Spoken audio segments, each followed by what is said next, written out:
On Tuesday the 11th of September, we're going to have an extended sitting, which means that Parliament will sit from 2 till 6, 7:30 till 10, and then from 9 till 1 tomorrow morning. We'll start off questions. The two questions to the Prime Minister, questions 1 and 3 from the Honourable Simon Bridges. Does she stand by all her statements and actions in relation to the resignation of the former Minister of Broadcasting, Communications and Digital Media? And a similar question in relation to the standing down of the Minister of Customs. Kuritapu Allen will ask the Minister of Finance about recent reports on the New Zealand economy. Christopher Finlayson will ask the Minister for Crown Maori Relations. Has the formation of the Crown Maori Partnership Office being approved by Cabinet? If so, when?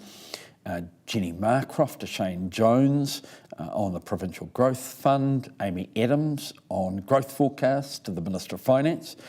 Todd McClay on the Russian or the New Zealand response to the Russian nerve agent attack. Angie Warren-Clark to the Minister of Energy and Resources about power price inquiries. Mark Mitchell about the cost of the Criminal Justice Summit.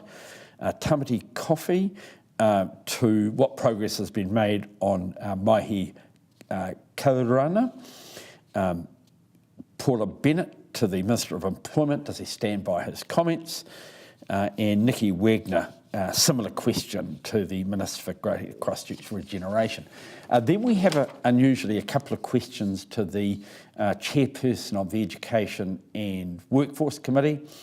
First one is, what will she do if the committee does not have a quorum for its meeting this Wednesday for hearings in Auckland? Now, the reason for that is that the House is sitting and members have got to decide whether or not they turn up for that meeting in Auckland. And the second question is, did she call a committee meeting in Auckland on Wednesday this week? We'll then go on to legislation.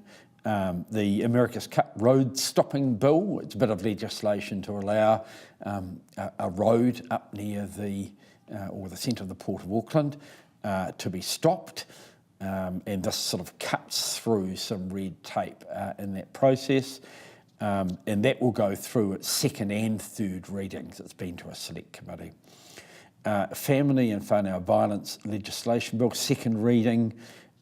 It was a piece of National Party legislation that's been introduced that Andrew Little is taking forward. The Education Teaching Council of Aotearoa Amendment Bill, the committee stages.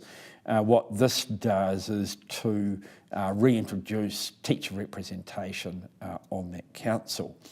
Then the Education Amendment Bill, which is a big bit of legislation, the second reading of that in Chris Hipkins' name, and State Sector and Crown Entities Reform Bill. So the expectation is that this legislation will run through until about lunchtime tomorrow.